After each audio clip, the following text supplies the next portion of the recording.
여러분들이 다 아시는 이야기 오늘 한번 다시 해보겠습니다. 육경을 기초로 해서 인의의 도를 가르치는 공자의 종교다.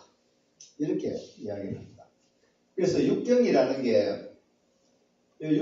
게 시경, 서경, 예기, 악기, 역경, 춘추, 육경 이걸 바탕으로 해서 가르치는 공자의 종교다. 이런 이야기입니다. 공자가 죽음에 대해서 제자가 질문합니다. 그러니까 생에 관하여 알지 못하거늘 어찌 사에 관하여 알 수 있겠는가? 삶에 대해서도 잘 모르는데 죽은 데 대해서 어떻게 알겠는가? 이렇게 이야기를 했습니다. 그래서 귀신을 섬기는 걸 어떻게 섬길까? 죽은 혼에 대해서 귀신을 섬기는 것. 사람을 섬길 줄 모르고 어떻게 귀신을 섬길 수 있겠는가? 이런 식으로.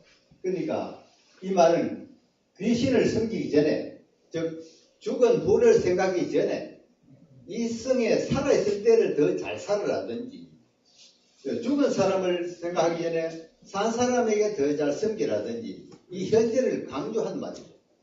그러니까 죽은 후를 모른다 하는 그런 의미로 알아듣기보다도 현재를 더 강조하는 말로 알아들어야 된다는 이런 말씀입니다.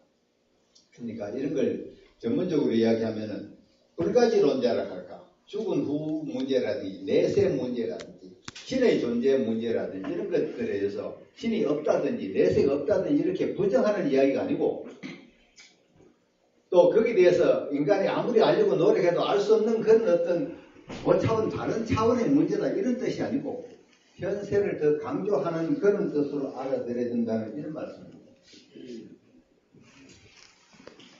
여러분들이 생각할 때는 내세가 있을 것 같습니까? 없을 것 같습니까?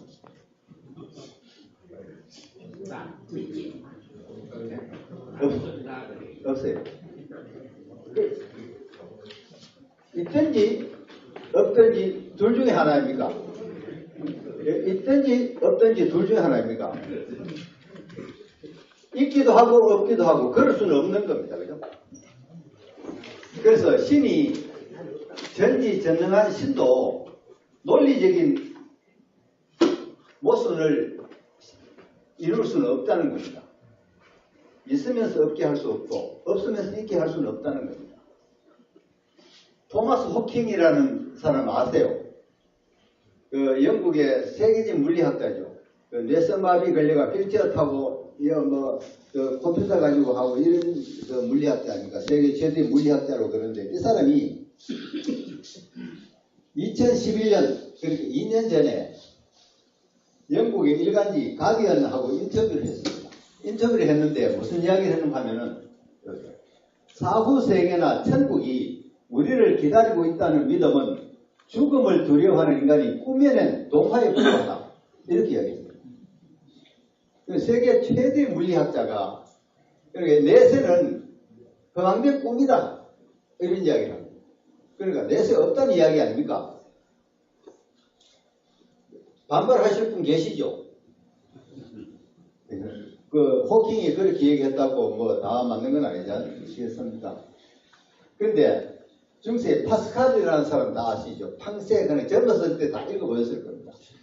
팡세, 이런 그 유명한 사람 아닙니까? 파스칼. 이 사람이 이렇게 얘기했습니다. 만약 내세가 없다고 생각하고 살았는데 죽어보니까 정말 내세가 없더라. 그럼 어떻게 됩니까? 그냥 그뿐이죠. 그런데 내세가 없다고 생각하고 사는 사람하고 내세가 있다고 생각하면서 사는 사람하고 그 삶의 모양이 뭔가 좀만 다르겠습니까? 근데 내세가 없다고 생각하고 살았는데 함부로 막 살았는데 죽어보니까 내세가 없더라. 그럼 그뿐인 겁니다. 그런데 함부로 막 살았는데 죽어보니까 내세가 있더라. 없다고 생각하고 살았는데 죽어보니까 내세가 있더라. 그래 되면 절단이 나는 거죠. 그런데 내세가 있다고 생각하고 현세를 잘 살았는데 죽어보니까 내세가 없더라. 그럼 어떻게 되겠습니까? 그냥 그뿐이죠.